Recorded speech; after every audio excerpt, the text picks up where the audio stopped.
안녕하세요. 김해 벨톤 보청기 조영진입니다.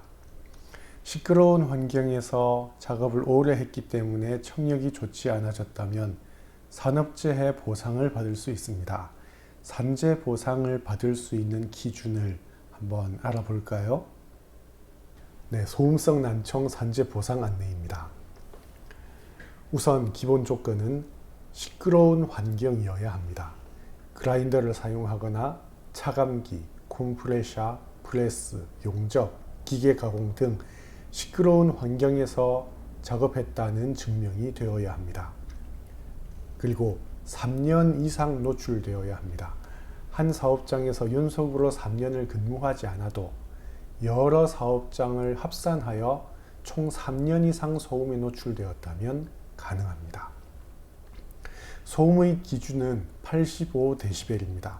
85dB 이상의 연소음에 3년 이상 노출되어서 한 귀의 청력 손실이 40dB 이상인 감각신경성 난청인 경우가 보상의 기준이 됩니다. 이 기준에 대해서는 조금 어려울 수 있는데요. 이비인후과에 내방해 보시면 정확하게 진단해 줄 수 있을 것입니다. 그리고 귀와 관련된 질병이 없어야 합니다. 예를 들어 중이염, 돌발성 난청, 외상성 난청 등 난청 발생의 다른 이유가 없어야 합니다. 인정 사례를 보실까요? 이분은 플랜트 용접공이었는데요. 66세 당시에 장애 7급을 받게 되었습니다. 2020년 11월에 난청 진단을 받고 2021년 5월에 장애 7급을 받게 되어서요. 장애 급여 결정액을 보시면 여기 6,527만 원 정도를 수령하게 되었습니다. 적은 금액이 아니죠. 다른 인정 사례를 볼까요? 이분은 터널공사 차감공이었습니다. 62세 당시에 2019년 8월에 난청 진단을 받고 20년 4월에 장애 14급을 받게 됩니다. 지급 결정액을 보면 1,134만 원 정도를 수령하게 됩니다. 여기도 적은 금액은 아니죠.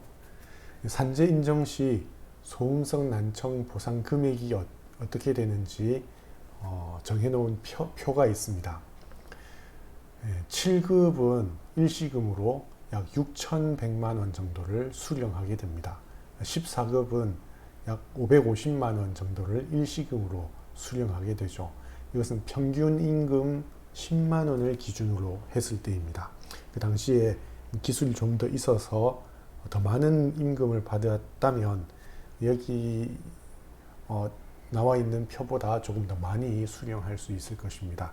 이것은 보청기 지원 금액과는 상관없이 일시금으로 받을 수 있는 보상 금액입니다. 그럼 몇 가지 질문과 답을 알아볼까요? 퇴직한 지 오래되었는데도 산재 신청이 가능할까요?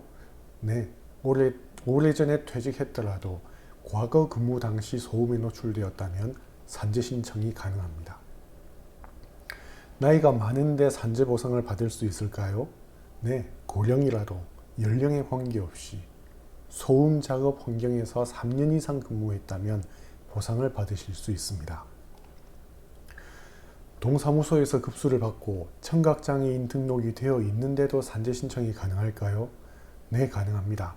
산업재해 보상은 소음 작업과 그 근무 기간을 고려하여 판단하기 때문에 국가에서 시행하는 청각장애 등록과는 별개입니다. 그리고 인정받았을 때 혜택 역시 매우 다릅니다. 다음, 산재 신청을 하고 나면 결정될 때까지 얼마나 걸리나요? 근무 이력 및 기존 질환 조사를 거쳐서 특별 진찰 등의 절차를 거쳐서 약 6개월에서 10개월가량 소요됩니다. 보통 약 한 1년 정도 걸린다고 보시면 되겠습니다. 네, 요약해 볼까요? 건설업에 종사했든, 제조업에 종사했든, 조선업에 종사했든, 혹은 광업과 관련된 직업에 종사했든, 소음이 있는 환경에 종사했던 적이 있다면 산재 보상을 받을 수 있습니다. 퇴직한 지 오래되었어도 고령이라도 산재로 보상받을 수 있습니다. 네, 이렇게 산재 보상 기준에 대해서 간단하게 알아보았습니다. 예전에 시끄러운 환경에서 일했기 때문에 지금 청력이 좋지 않아지셨다면 먼저 저를 찾아오시기 바랍니다.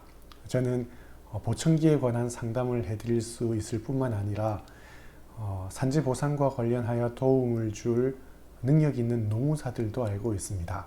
그분들을 소개해 드릴 수 있습니다.